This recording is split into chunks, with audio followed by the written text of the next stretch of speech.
The strongest minds don't announce themselves. They don't argue. They don't rush to be understood. And yet, the atmosphere shifts when they enter a room. Most people today are easy to read. They react instantly. They explain too much. They give away emotional control without noticing it. And because of this, they become predictable and easy to influence. A Stoic mind moves differently. It is not loud, not aggressive, not performative. It is ruled from within. In a world addicted to attention and validation, this kind of inner strength feels unsettling. Not because it seeks dominance, but because it removes vulnerability. When nothing can provoke you, pressure you, or pull you off balance, people sense it instinctively. Their voices soften. Their words become measured. Boundaries are felt without ever being spoken. This is not about frightening anyone. It's about building a mind so disciplined, so calm, and so internally ordered that your presence alone commands respect. 1.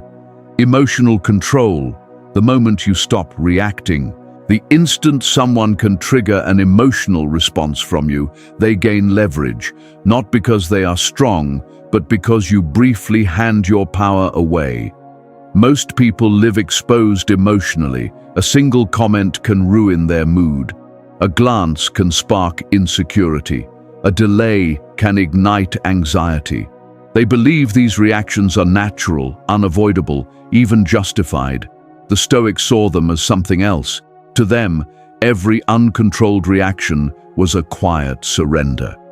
Marcus Aurelius wrote that you always have the option of having no opinion. Not because nothing matters, but because choosing what deserves your energy is the highest form of discipline. A Stoic does not deny emotion. Anger, fear, irritation, and pride still appear. What changes is what follows. Most people fuse feeling and action into one motion. They feel offended, so they respond sharply. They feel threatened, so they explain themselves. They feel ignored, so they chase attention. This immediacy feels honest, but it is predictable, and predictability is weakness. Emotional control begins with separation. The Stoic separates stimulus from response. Between the two exists a pause. That pause may last only seconds, but it changes everything. In that space, you are no longer being acted upon, you are choosing. When someone raises their voice and yours remains steady, the dynamic shifts. When someone insults you and you don't rush to defend yourself, tension reverses. They expected movement, they expected friction. Instead, they meet stillness. Stillness is uncomfortable for those who rely on emotional pressure. They don't know where to place their next move. They begin questioning themselves. Sometimes they escalate, sometimes they retreat. Either way, control quietly returns to you. This is why calm presence feels intimidating, not because it threatens, but because it refuses to be pulled. People are used to managing others through emotional signals. When those signals disappear, their usual strategies fail. Stoic emotional control is not passive restraint. It is active command. You are not suppressing yourself. You are governing yourself. Epictetus taught that if you want to be invincible, you must understand what depends on you and what does not. Other people's words do not depend on you. Their moods do not depend on you. Their opinions do not depend on you. What does depend on you is interpretation and response. When this becomes internalized, emotional provocation loses its force. Disrespect becomes information, not an insult. Criticism becomes data, not a verdict. Silence becomes neutral, not rejection. This internal shift is subtle, but it changes how others perceive you. People sense when someone is no longer reactive. They may not understand why, but they feel resistance where they expected compliance, gravity where they expected volatility.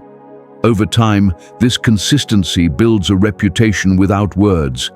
You become known as someone who doesn't lose composure. someone who doesn't explode, beg, or spiral, someone whose reactions are deliberate, not automatic. That reputation carries weight, not because you demand it, but because you earn it through discipline. A controlled mind doesn't need to assert dominance, it naturally occupies higher ground. This is where Stoic strength begins, not in confrontation but in command over the self. When you master your reactions, you remove the easiest way the world controls you. And when the world realizes it cannot move you easily, it adjusts. 2. Detachment. When you need nothing from anyone, the fastest way to lose power is to need something from people who haven't earned access to you. Approval, attention, validation, closure. These needs seem harmless, yet they are the primary levers others use to influence behavior. The moment someone realizes you need to be understood, they can withhold clarity. When they sense you need reassurance, they can delay it. When they see you need to win, they can provoke you into losing composure. The Stoics treated unnecessary need as a liability, not because they rejected connection, but because dependence clouds judgment. A clear mind cannot exist while bargaining for emotional outcomes. Epictetus was uncompromising here. He warned that when you attach your peace to things outside your control, you hand strangers the keys to your inner life. Detachment, in Stoic terms, is taking those keys back. This doesn't mean becoming cold or distant. It means refusing to place your emotional stability in someone else's hands. Most people chase explanations when uncertainty appears. They want closure after disrespect, reassurance after silence, clarity after rejection. The problem isn't the desire to understand. The problem is believing peace requires someone else's participation. A detached mind doesn't beg reality to behave differently. It observes what is and responds accordingly. When someone pulls away, the Stoic doesn't chase. They observe. When someone becomes inconsistent, the Stoic doesn't argue. They note the pattern. When someone offers half respect, the Stoic doesn't negotiate.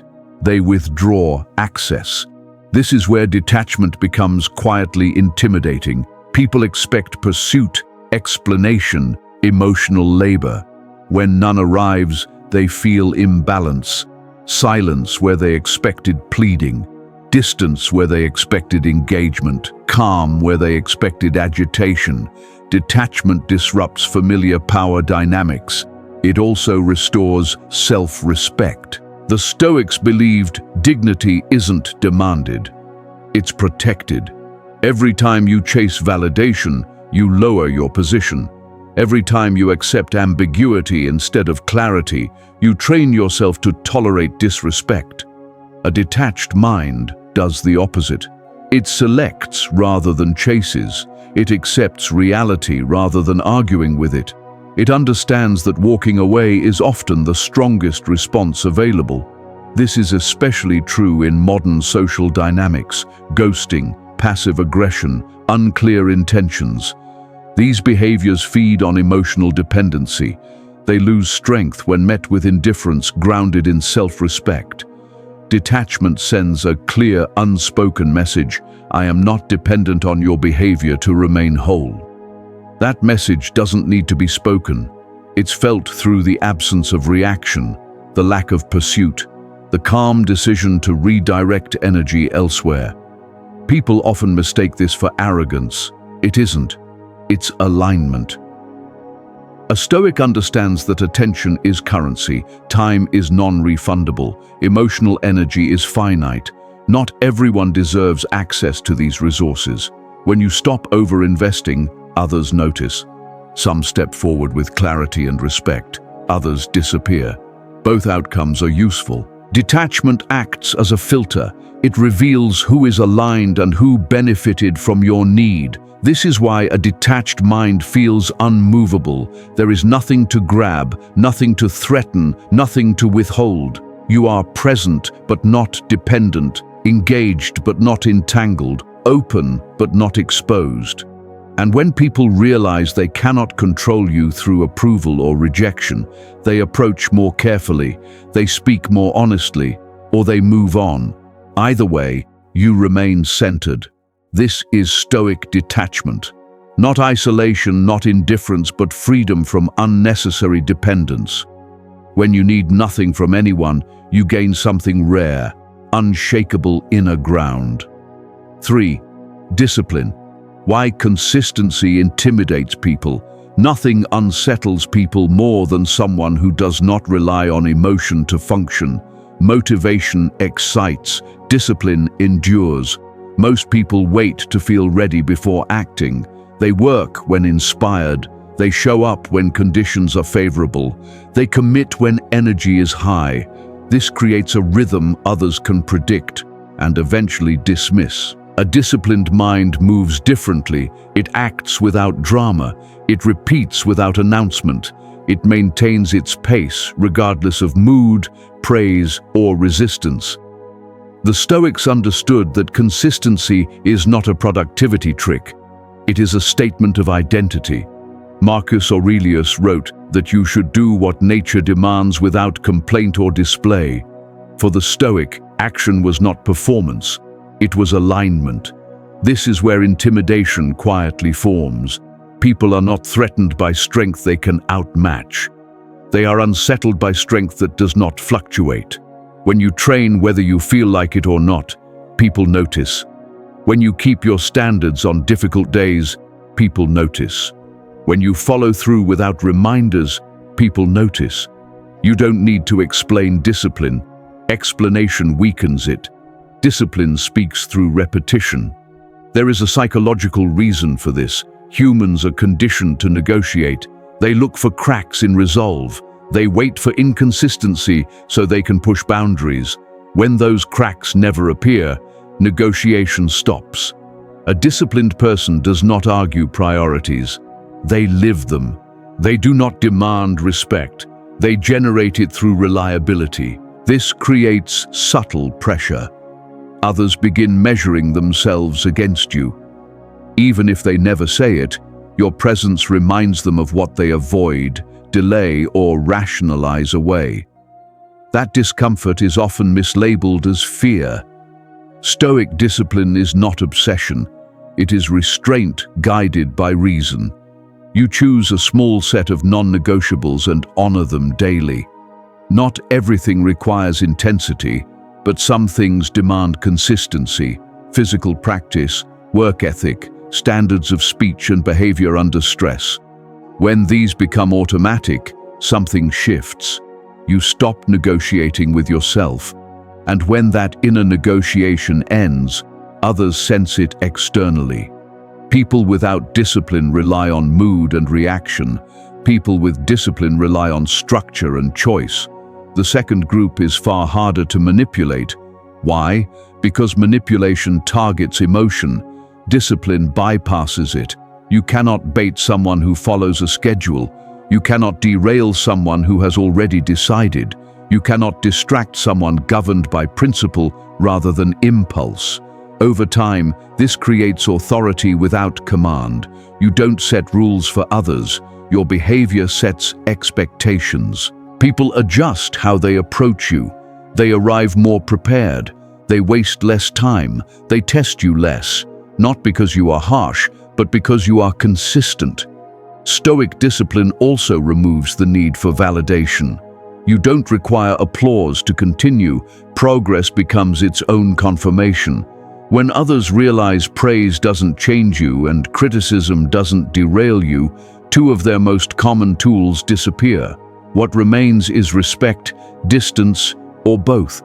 Discipline builds a reputation before words ever do. It shapes how people speak about you when you're not present, not as impressive, but as reliable, grounded, difficult to shake. This strength doesn't threaten openly, it simply refuses to bend. People feel that refusal even if they never articulate it. They sense you are not available for excuses, chaos, or inconsistency. That is why discipline intimidates, not because it dominates, but because it exposes contrast. A disciplined mind reflects what is possible, and that reflection can be uncomfortable. The Stoics did not seek to impress. They sought order, and order sustained over time creates gravity. When your actions remain steady while the world fluctuates, you become a fixed point. Fixed points change everything around them. 4. Silence. Let them reveal themselves. Silence is one of the most misunderstood forms of power. Most people associate it with fear, weakness, or avoidance. The Stoics understood it as control. When you speak too quickly, you reveal your position. When you explain too much, you expose insecurity. When you rush to respond, you surrender observation. A Stoic mind does not rush to fill space. It allows space to do the work. Silence creates pressure because it removes feedback. People rely on reactions, expressions, tone, timing to decide their next move.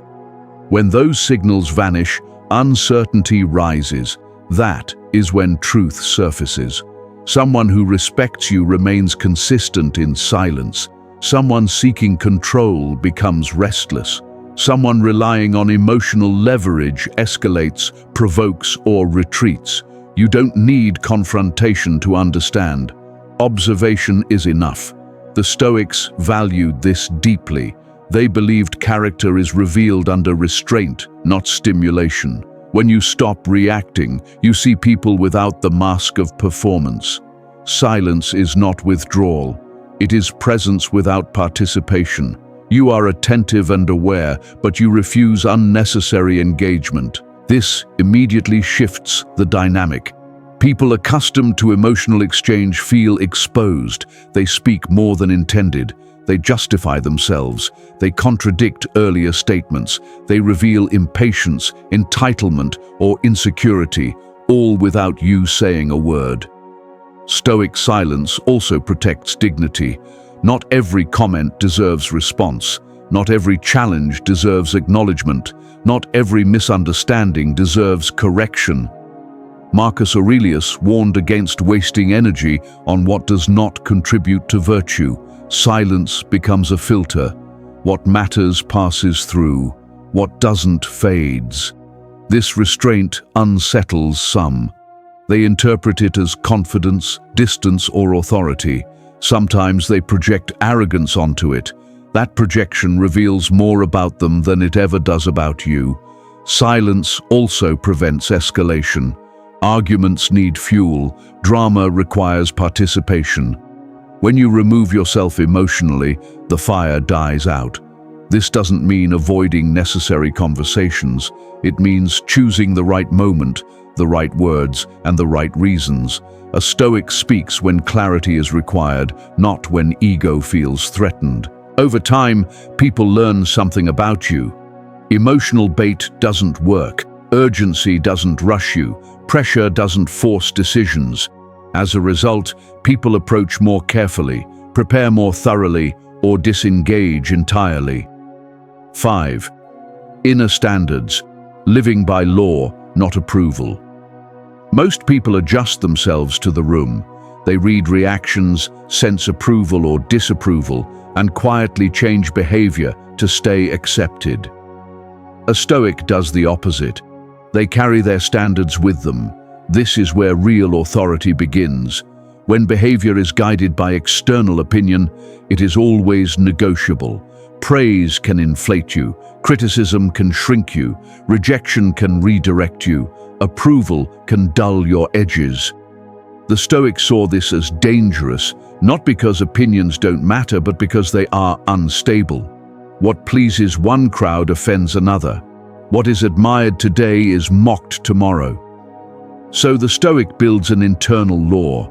This law is not emotional, it is principled, it is decided in advance. Marcus Aurelius reminded himself daily to act with wisdom, justice, courage, and self-restraint. Not when convenient, not when rewarded, but because it was right. Living by inner standards changes how others relate to you. People quickly sense when someone cannot be moved by praise or pressure. They test less, They bargain less. They manipulate less. Why? Because there is nothing to offer and nothing to threaten. A person governed by inner law doesn't explain every decision. They don't justify boundaries. They don't over-communicate values. Consistency makes explanation unnecessary. This often creates discomfort. People used to flexible morals feel exposed around someone steady. They may call you rigid, cold, or difficult. What they are reacting to is contrast. Your standards force them to face their own compromises. Stoic inner law also protects self-respect. When you act according to values, regret decreases. Even when outcomes are unfavorable, dignity remains intact. People may disagree with you or dislike your choices, but they sense coherence. You are the same under pressure as at ease, the same in private as in public. That consistency creates trust or distance. Both are forms of respect. Inner standards simplify decisions. When values are clear, choices shrink. You stop debating impulses. You stop rationalizing poor behavior. You already know what you will not do. This decisiveness is rare, and rarity draws attention. Over time, people approach you differently. They don't casually test boundaries. They don't expect exceptions. They don't try to negotiate principles. 6. Self-respect. You don't chase, you select. The moment you chase, the balance of power shifts. Not loudly, not instantly, but decisively. Chasing signals need signals weakness, and weakness invites control. Most people don't realize how often they give away position through pursuit. They chase attention, they chase explanations, they chase reassurance, they chase people who have already shown inconsistency. The Stoics saw this as a failure of self-respect, not desire.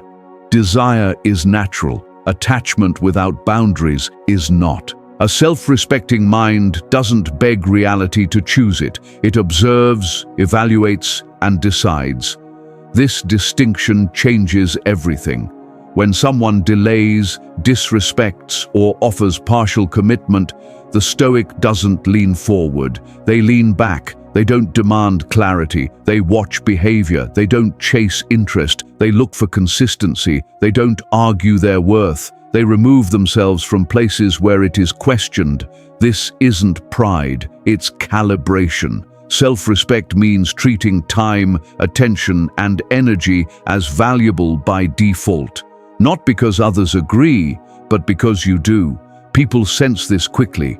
Someone who chases can be controlled through hope. Someone who selects cannot. When you stop chasing, two things happen. People either step up with clarity and effort, or they fall away. Both outcomes are useful. The Stoic doesn't fear loss here. Access is not owed, it is earned. This mindset unsettles those who rely on ambiguity for leverage. They're used to being pursued, accommodated, and having others fill the gaps they create. When you refuse to do this, they feel exposed. Self-respect also changes how you speak. You explain less, you justify less, you apologize less for reasonable boundaries, not because you are harsh, but because you are aligned. You don't overstate standards, you embody them. This embodiment creates quiet authority. In relationships, self-respect prevents overinvestment. In work, it prevents exploitation. In social settings, it prevents unnecessary compromise. You stop asking, "How do I keep this?" and start asking, "Does this deserve my presence?" That single question reorganizes power. The Stoics believed dignity was something you guarded daily. Every time you accepted less than you required, you trained yourself to tolerate erosion. Every time you walked away calmly, you reinforced inner stability. People noticed this pattern. Over time, they learned that you don't respond to pressure with pursuit. You respond with choice. That makes your attention valuable. Scarcity always does. Not artificial scarcity, not manipulation, but real selectivity rooted in self-respect. When your presence isn't guaranteed, it carries weight. When your approval isn't automatic, it holds meaning. When your energy isn't freely available, it is respected. That's why self-respect feels intimidating. It removes leverage. You don't need to assert value. You demonstrate it through what you refuse to chase. This is Stoic selection, calm, measured, final. Once people realize you select instead of chase, they stop assuming access. They begin offering respect. 7. Memento Mori. Urgency that removes weakness. Nothing cuts through illusion faster than awareness of death. Not dramatically, not fearfully, but with clarity. The Stoics used Memento Mori to strip life down to what matters. They didn't dwell on death to feel small. They remembered it to stop wasting time pretending. Most weakness comes from forgetfulness. Forgetting time is limited. Forgetting energy is finite. Forgetting that many conflicts, dramas, and power games don't matter in the long run. When someone believes they have endless time, they tolerate nonsense. They argue unnecessarily. They stay in draining situations. They chase validation from people who don't respect them. They react emotionally to trivial provocations. A mind that remembers death behaves differently. It becomes selective. It becomes calm. It becomes difficult to provoke. Marcus Aurelius reminded himself that he could leave life at any moment, and that this awareness should guide what he did, said, and thought, not someday, but now. This awareness creates urgency, not haste. It sharpens judgment instead of rushing it. When time feels real, pettiness fades. You stop engaging in arguments that don't improve your character.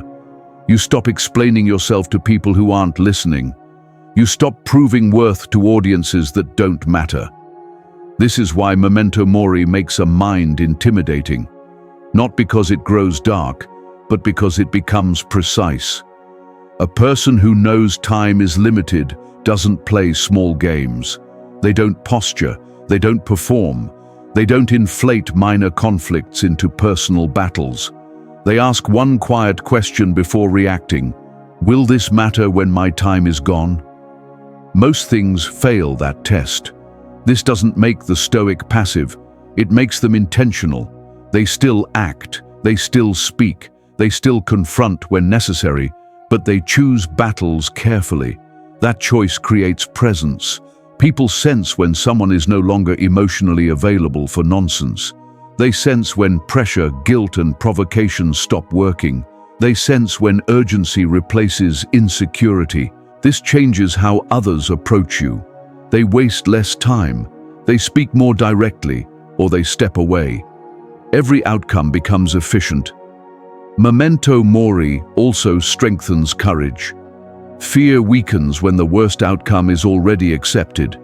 If death is inevitable, embarrassment becomes small, rejection becomes survivable, criticism becomes manageable. A person who has accepted mortality is difficult to threaten. There is nothing left to hold over them. This acceptance creates inner quiet. Inner quiet creates gravity. You move slower but with intention. You speak less but with weight. You act without needing immediate reward. People often call this confidence, but it goes deeper. It is alignment with reality. A mind this strong does not intimidate through force. It does so through stillness, discipline, and inner order. When you no longer react, chase, or bend for approval, the world adjusts around you. Not because you demand respect, but because you remove every weakness others rely on. This is the Stoic path. Governing the self before trying to influence anything else. Stay with the practice, refine discipline, protect standards, and remember this: a calm, unmovable mind does not need to announce its